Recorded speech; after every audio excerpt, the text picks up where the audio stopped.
Well, just like when we solved quadratic equations that we've seen before, we couldn't always do that using factoring. Instead, we had to use the quadratic formula. So we're going to apply the quadratic formula to solve these trig equations. Let's start by identifying the a, b, and c out of my trig equation so I can use the formula. So a in this case is going to be 3. B is equal to -1, and C is also equal to -1. Now let's use the quadratic formula. It says that if I take the sine of x, that's equal to negative of b, which is a -1, plus or minus the square root of b squared minus 4 times a times c divided by 2a. So we're going to plug that whole thing into the calculator and we get two answers. The first answer that I get is going to be a plus, and then we do it again for a minus. So when I plug that into the calculator, I get that sine x is equal to 0.7676 for the first angle, and I get sine x is equal to -0.4342. So obviously I'm going to have to plug these into my calculator to find out what angle we're talking about. Since we're doing that, let's just address what's going on, or what quadrants we might have going on here.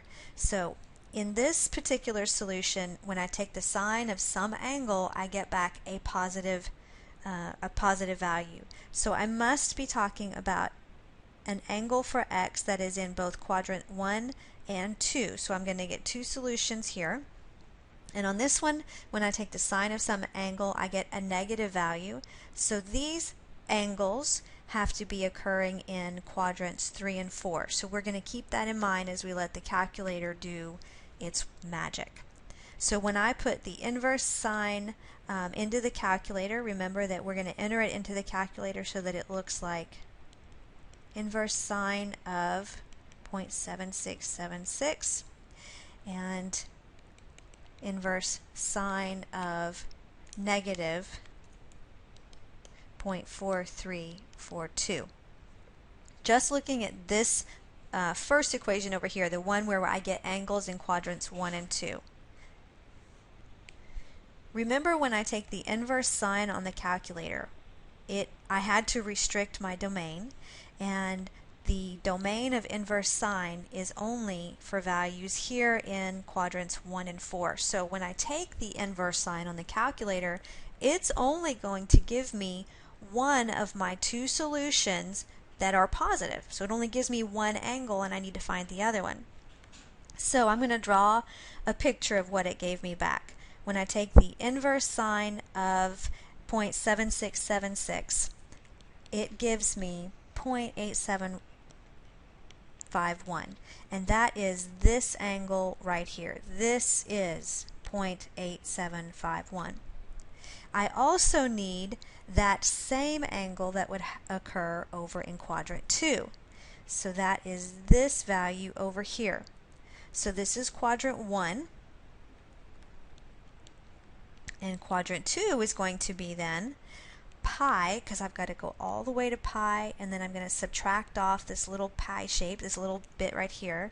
So I'm going to say that that's going to be pi minus 0.8751. And that gives me 2.2665. So I have my two angles that are occurring in quadrants 1 and 2. And we're going to do the same thing over here, only we're applying to quadrants 3 and 4. So it usually helps if I draw a picture. So again, when I take the inverse sine on my calculator, it gives me back these angles in quadrants 1 and 4. I know when that I'm looking for angles in quadrants 3 and 4 though. So when I take the inverse sine, the calculator gives me back -0.4492. Now where is that? -0.4492 is this negative angle. But I need angles in quadrant 3, which would be over here, so I need this angle, and I need the angle in quadrant 4, which is coterminal, right? But it has to come all the way around and be positive, in other words. Now, how do I get those angles? How do I get the angle in quadrant 3? That comes from halfway around, which is pi, plus that little pi shape, 0.4492, and then quadrant 4 is going to be 2 pi minus that little 0.44. So 2 pi minus 0.4492. On the calculator, these values come back to be 3.5908 as well as 5.3840, I believe. So I have my 4 angles. Let's put a circle around them. I've got 2 angles here for quadrants 3 and 4. I've got 2 angles here for quadrants 1 and 2. And these are the angles that I would need to just be on the interval between 0 and 2 pi. Now, let's write that solution. So here are the solutions that I found on the interval between 0 and 2 pi. What if, however, I asked you for all possible solutions? When I talk about all possible solutions, I have to adjust my solution set. So if I let's start with this. Let me erase this over here. If I had this angle here, which I know is 0.08751, and I went around the circle, that's 2 pi, I would get another angle coterminal with this. So that would be 0.8751 plus 2 pi. And if I went around the circle 5 times, that would be 0.8751 plus 2 pi times 5, right? Because I went around 5 times. So we put an N on there to indicate the number of times I went around the circle, or how many revolutions did I go around. And that brings me back to that same exact angle, because remember, I have multiple angles for solutions on a circle, because I can keep going around and round. So for each of these 4 solutions that are just between 0 and 2 pi, I can represent all possible solutions by adding 2 pi n to them.